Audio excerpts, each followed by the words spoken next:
What if I told you the best sci-fi films of the 1960s weren't the ones on your collector's shelf? While audiences gazed at 2001, A Space Odyssey and Planet of the Apes, a hidden galaxy of smaller, stranger films was quietly redefining the genre. They were moody, daring, and years ahead of their time, forgotten experiments that fused science, fear, and philosophy. So grab your reel passes and strap in because we're heading deep into the lost cosmos of 15 hidden gems of 1960s science fiction cinema. The Day the Earth Caught Fire, 1961. No aliens, no laser guns, just the end of the world told like a newspaper story, and that's what made it terrifying.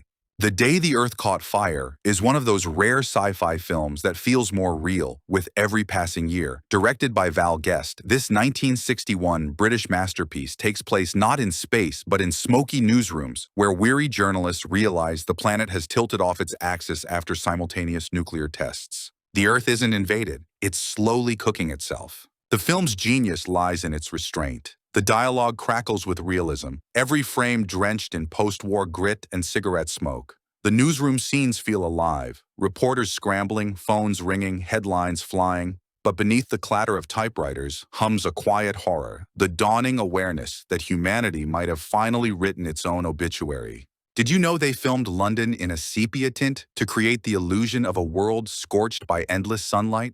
It wasn't special effects, it was chemistry. The result? A planet that looks eerily beautiful as it burns. Unlike the pulp sci-fi of its era, this film had no clear villain, only human arrogance. It was more prophetic than fantastic, predicting global climate anxiety decades before the term existed. And the ending. Oh, the ending. The earth trembles, church bells ring, and we never learn if salvation or destruction comes next. Just a headline being printed in a crumbling world. It's not just science fiction, it's journalism written in ash. These Are the Damned, 1962. Now, if you think Britain only made polite sci-fi, These Are the Damned will change your mind. Directed by the legendary Joseph Losey, this 1962 film starts like a rebellious biker drama and ends as one of the most haunting Cold War allegories ever filmed. It begins with gangs, violence, and youth rebellion. Black leather punks roaming the seaside town of Weymouth. But halfway through, the film swerves into another world entirely, a secret government facility where radioactive children are being raised underground. They are emotionless, pale, and unable to touch anyone because their very skin emits deadly radiation. Think Lord of the Flies meets Dr. Strangelove. Did you know this movie sat on a shelf for 2 years because studio executives didn't know how to market it? It was too weird for mainstream audiences and too profound for B-movie fans. When it finally premiered, critics were stunned by its eerie blend of science fiction, social commentary, and existential tragedy. Lucy, blacklisted from Hollywood during the McCarthy era, poured his rage and cynicism into the story. His direction turns every frame into a question about humanity's obsession with control and progress. The film's black and white photography feels almost documentary-like, gritty realism clashing with surreal horror. The children, locked in their underground world, become symbols of innocence sacrificed for the illusion of safety. And the ending, it's pure nightmare poetry. A desperate escape, a doomed revelation, and silence. No explosions, no spectacle, just the echo of humanity's own fear of its creations. These Are the Damned wasn't a box office hit, but it's the kind of movie that lingers, haunting, tragic, unforgettable. It asks a question that sci-fi rarely dares anymore. What if our greatest threat isn't what's out there, but what we're willing to do in the name of survival? The Time Travelers, 1964. Some time travel movies race toward the future. The time travelers walks calmly into it and never comes back. Released in 1964, this low-budget gem directed by Ib Melchior begins innocently enough. A group of scientists builds a screen that lets them peek 100 years ahead. But curiosity turns into catastrophe when the screen becomes a doorway and they step through. The world on the other side isn't a gleaming sci-fi utopia. It's a ruin. The sun's gone dim, civilizations collapsed, and humanity lives underground while mutant beings roam the surface. Shot on shoestring sets that somehow feel grand, the film leans on atmosphere instead of spectacle. Blinking computers, eerie lighting, and a haunting electronic score make it feel like a lost episode of The Twilight Zone stretched into cinematic fever. Did you know the closing twist is one of the first true time loop endings in film history? Without spoiling the final frame, let's say our explorers end up exactly where they started, and maybe always have been, It's existential dread wrapped in 16mm celluloid. Critics dismissed it in its day, but modern filmmakers cite it as inspiration, from the Terminator's paradoxes to Primer's circular logic. The time travelers didn't need fancy effects. It weaponized simplicity. Every hum of its lab machines feels like a heartbeat counting down to inevitability. Watching it now is like finding a dusty reel that whispers, "You've seen this before, haven't you?" It's not just a movie about time travel. It's a movie trapped in one. Robinson Crusoe on Mars, 1964. Before The Martian grew potatoes, there was Robinson Crusoe on Mars, a film that asked, what if survival could be beautiful? Directed by Byron Haskin, the same man who brought us The War of the Worlds, this 1964 adaptation of Defoe's classic marooned tale trades desert islands for the Red Planet. Astronaut Kit Draper, Paul Manti, crashes alone on Mars, with only a monkey named Mona and dwindling oxygen to keep him company. No evil aliens, no space battles, just one man against silence. And somehow, it's riveting. The film's landscapes, shot in Utah's otherworldly canyons, sell the illusion perfectly. Deep orange skies, endless rock fields, and haunting stillness make Mars feel both hostile and sacred. The score hums like wind through an empty cathedral. Did you know NASA scientists later praised the film for its surprising accuracy? Its depiction of resourcefulness, oxygen regeneration, water synthesis, and psychological strain was decades ahead of its time. Halfway through, Draper discovers another castaway, a fugitive alien slave simply named Friday. Their unlikely partnership becomes the soul of the movie, two beings from different worlds learning empathy in an indifferent universe. There's action, yes, but the real drama is isolation, the quiet terror of being the last voice echoing across a dead planet. Unlike most pulp adventures, Robinson Crusoe on Mars treats space not as spectacle, but as a mirror. In the endless red dust, Draper doesn't just fight for life, he rediscovers humanity. And when the final flare cuts through the Martian twilight, you realize this isn't just survival fiction, it's philosophy in a spacesuit. A lost gem that proved science fiction didn't need to shout to be profound. Sometimes it just required the silence between two heartbeats. Planet of the Vampires, the 1965. If you ever wondered what nightmares looked like in 1965, this film had the answer. Draped in fog, drenched in color, and echoing through alien ruins. Mario Bava's Planet of the Vampires is the kind of movie that seeps into your brain and refuses to leave. It opens with a spaceship landing in a dead world, searching for a lost crew. But the rescue mission turns into a waking hallucination, because the planet itself doesn't just kill, it possesses. There are no traditional vampires here, just lifeless bodies revived by unseen forces, stalking their friends under alien moons. Shot entirely on a tiny soundstage, the film's beauty comes from illusion. Bava used colored gels, mirrors, and smoke to transform paper-thin sets into endless alien landscapes. Every frame glows with unnatural hues, electric blue skies, crimson fog, silhouettes lost in surreal light. Did you know this little Italian production quietly inspired Alien 14 years later? The derelict spacecraft, the desolate planet, even the idea of explorers discovering something ancient and evil, all trace their lineage back to Planet of the Vampires. But where Ridley Scott's horror was clinical, Bava's was operatic, a ballet of dread and beauty. The film's soundtrack thrums like the heartbeat of the void, and the performances, stiff, hypnotic, make the whole thing feel like a dream being performed by ghosts. It's pulp elevated to poetry. Science fiction is shot through a prism until it turns into nightmare art. Watch it in the dark and you'll see there are no monsters on that planet, only reflections. The War Game, 1966. Some sci-fi warns us. The War Game dared to show us. Made for the BBC in 1965, this mock documentary by Peter Watkins was so devastatingly realistic that it was banned from television for nearly 20 years. Officially, it was fiction. Emotionally, it felt like prophecy. The setup: Britain under nuclear attack. But instead of heroes or politicians, we follow ordinary citizens, firemen, families, nurses, as society collapses minute by minute. No music, no melodrama, just statistics, interviews, and haunting calm. Shot in black and white, the film blurs the line between newsreel and nightmare. Every explosion, every panicked crowd feels real because it was filmed like it was real. Watkins used handheld cameras, non-professional actors, and documentary narration that sounded disturbingly official. Did you know that when the BBC previewed it, executives called it too horrifying for the public? They shelved it indefinitely, claiming audiences weren't ready. For years, it circulated quietly among film clubs and schools, whispered about contraband. When it finally aired in 1985, it won the Academy Award for Best Documentary Feature, proving it had been right all along. What makes the war game science fiction isn't technology. It's foresight.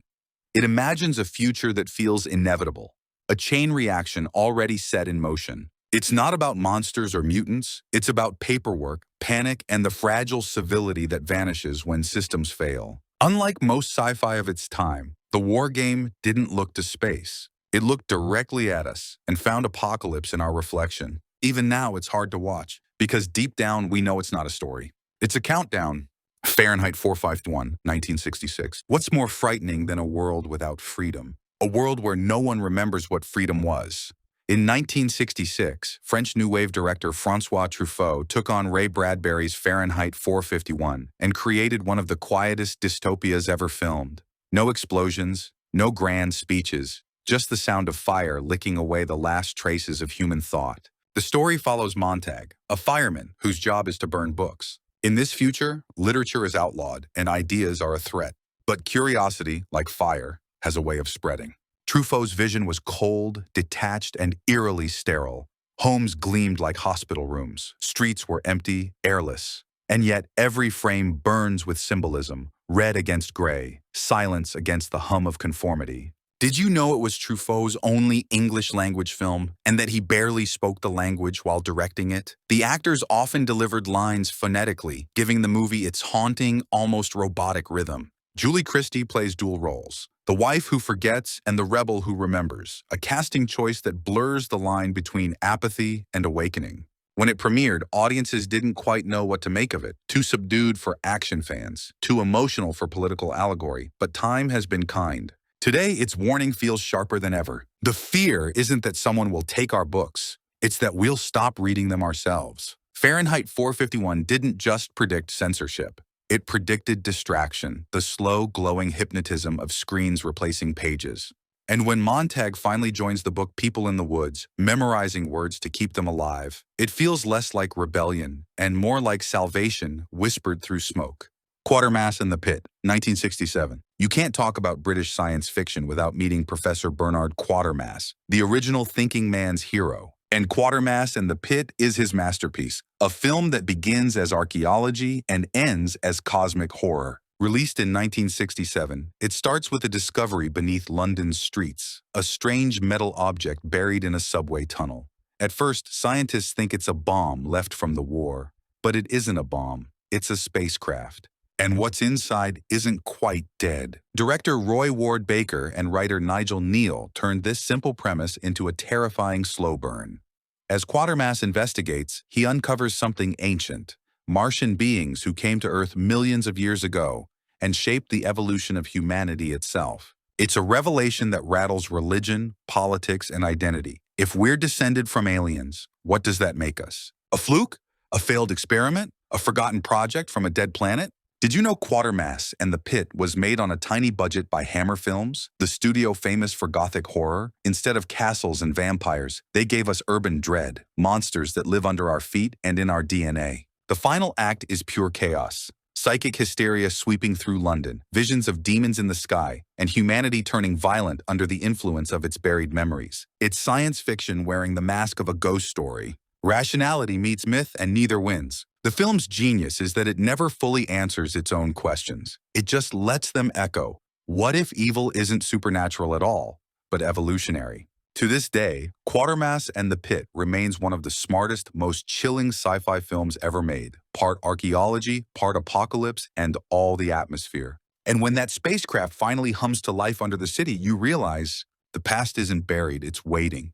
The 10th Victim, 1965. Before The Hunger Games, before Battle Royale, there was The 10th Victim, a film that turned entertainment into execution and made it look fabulous. Directed by Elio Petri in 1965, this Italian cult classic takes place in a future where humanity keeps its violent impulses in check through a government-sanctioned game called The Big Hunt. Contestants alternate between hunter and victim, Survive 10 rounds, and you win money, fame, and the privilege of staying alive. Our story follows Caroline Meredith, Ursula Andress, and Marcello Mastroianni, two competitors drawn into a deadly game of love, deceit, and surreal futurism. But here's the twist. It's not gritty, it's gorgeous. Set in a mod-pop future of chrome, plastic, and pastel death traps, the 10th victim looks like a fashion magazine caught in an existential crisis. People kill each other in designer outfits while smiling for TV cameras.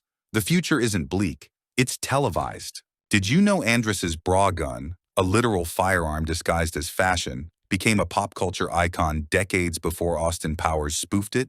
It's camp, but it's also prophecy. Petrie, a political filmmaker at heart, wasn't predicting the future. He was diagnosing the present. His satire of mass media, voyeurism, and commercialized violence feels almost tame now that reality TV and influencer culture exist. Every frame mocks consumerism. Every laugh hides a scream. The 10th victim is what happens when the future learns to sell its own humanity, one broadcast at a time. And by the time the credits roll, you realize this wasn't science fiction. It was a fashion forecast. Seconds, 1966. What if you could start over, become younger, richer, and better looking, at the cost of everything you once were? John Frankenheimer's Seconds doesn't just ask that question. It breaks it open and makes you live inside it. Released in 1966, this chilling masterpiece stars Rock Hudson as a man reborn through a secret organization offering second chances.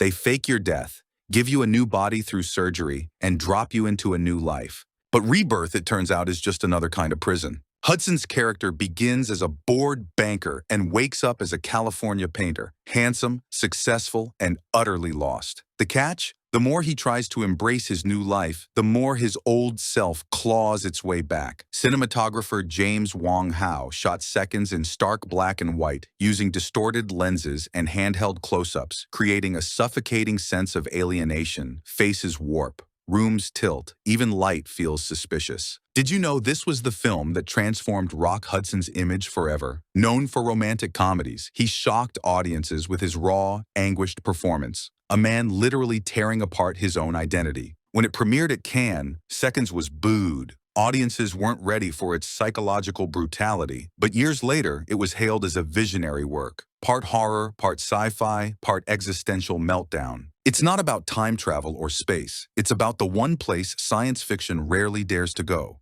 the soul. Seconds warns that no matter how advanced technology becomes, it can't cure the oldest human flaw, the inability to live with who we are. And when that final clinical machine whirs back to life, we understand second chances aren't salvation. They're just reruns. Barbarella, 1968. Forget bleak dystopias and gray machinery. In Barbarella, the future is made of velvet, neon, and pure imagination. Directed by Roger Vadim and starring Jane Fonda, this 1968 cult phenomenon redefined what science fiction could look like. Gone were the cold labs and grim corridors. Here, the universe was a playground, sensual, surreal, and hilariously self-aware. Fonda plays Barbarella, an intergalactic explorer tasked with saving the universe from the villainous Duran Duran. Yes, that's where the band got their name. But plot isn't really the point here. Aesthetic is. Every planet looks like a painting from a cosmic fashion show. Costumes shift between armor and dreamwear. The spaceship interiors glow like the inside of a lava lamp. Did you know the film's set designer Mario Garbuglia used mirrors, soft fabrics, and blown glass to give the illusion of infinite space on a shoestring budget?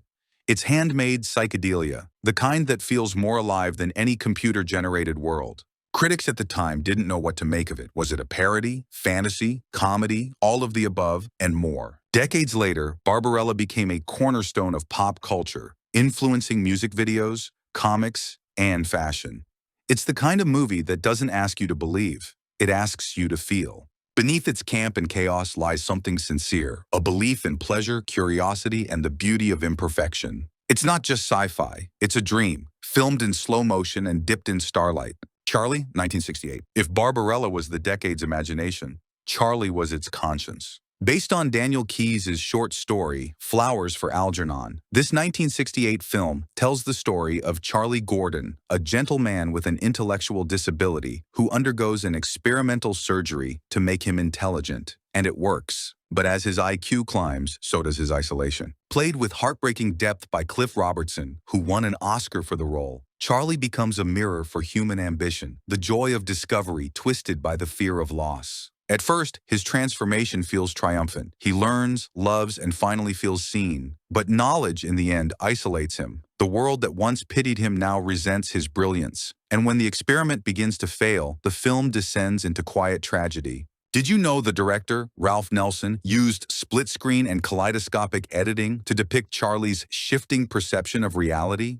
It's experimental filmmaking disguised as drama, the kind that puts you directly inside his mind. Charlie doesn't rely on gadgets or aliens. Its science is emotional. Its fiction is painfully real. What makes it unforgettable isn't the experiment, it's the empathy. It asks a question that still echoes through every story about artificial intelligence, genetic engineering, and self-creation. If you could become more than human, would you still be yourself? The film ends not with spectacle, but with silence, the kind that lingers long after the lights go up.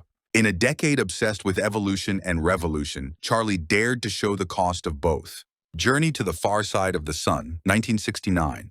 Some science fiction takes us to new worlds. This one takes us to our own and shows us something we were never meant to see. Produced by Jerry and Sylvia Anderson, the creative minds behind Thunderbirds, Journey to the Far Side of the Sun, also known as Doppelganger, begins with a discovery that changes everything. Astronomers detect a planet hidden on the exact opposite side of the sun, always out of Earth's view. An astronaut crew is sent to explore it and crash lands on a planet that looks identical. Same cities, same people, same everything, but something's off. Mirrors are reversed. Clocks run backward. Even the smallest gesture feels unnatural, like the reflection in a funhouse mirror that suddenly moves first. Did you know this was one of the first British films to use NASA-inspired practical effects? The miniatures and spacecraft models, crafted by Derek Mettings, rival anything in 2001, a space odyssey for sheer craftsmanship, all done on a fraction of the budget. But the real trick isn't the visuals, it's the tone. Cold, sterile, unnerving. The closer our hero gets to understanding the truth, the less sense reality makes. Until finally, he realizes the unthinkable. He never left the mirrored world at all. It's a slow, clinical nightmare, an existential puzzle wrapped in space-age glamour. And when the final shot fades, you're left wondering, was the mirror world the trap? Or was it always ours? Journey to the Far Side of the Sun didn't break box office records, but its reflection never faded. You can see its DNA in Moon, Interstellar, and even Black Mirror. It's not about aliens. It's about the terror of seeing yourself and not recognizing who's staring back.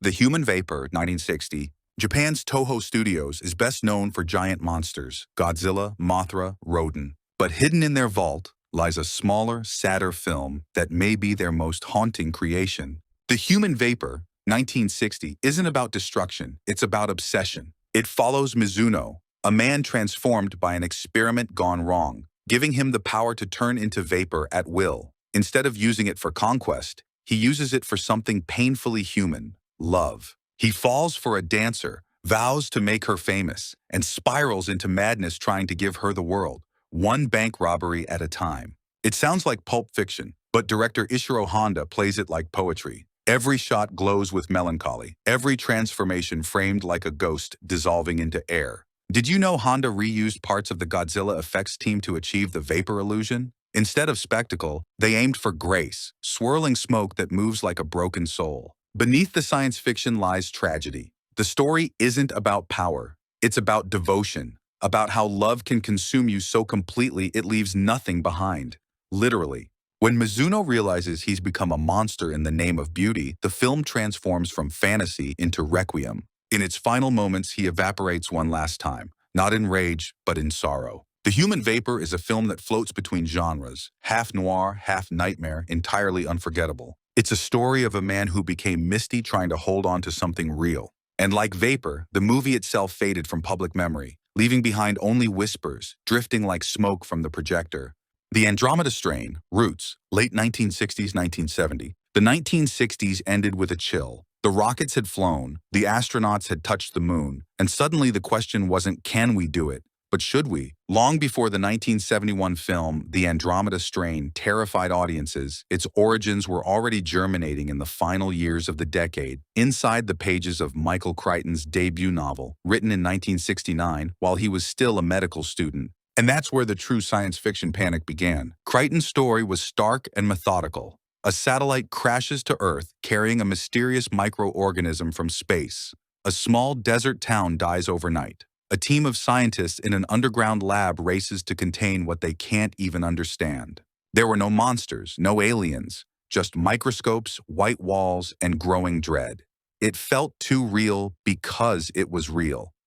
Crichton based his fictional protocols on actual research from NASA's quarantine programs for returning astronauts. Did you know the novel was written just as Apollo 11 was preparing to launch? While the world cheered human progress, Crichton quietly whispered the opposite question. What if the sky brings something back? The 1971 film adaptation, directed by Robert Wise, carried that late 60s energy into a new decade. Its sterile visuals, computer readouts, and ticking suspense didn't look like science fiction anymore. They looked like news footage, and that's what made it revolutionary. The paranoia, the procedural calm, the fear of technology turning against us, it all started here. The Andromeda Strain wasn't about conquering the unknown. It was about surviving our own curiosity. In a way, it marked the end of an era, the moment when science fiction stopped dreaming about stars and started worrying about microscopes. The optimism of Barbarella was gone. The future was no longer bright, it was under observation. And somewhere deep underground, a red light kept flashing. Containment breach. So there you have it, 15 hidden gems from the 1960s, a decade when science fiction grew up. These weren't blockbusters, they were experiments, bold, strange, and full of questions we're still asking today. From radioactive children to mirrored Earths, from time loops to silent apocalypses, these films didn't predict the future. They became it. Which one will you watch first? Drop your pick below, hit that like button, and subscribe, because the next reel might just show you the future you've already met.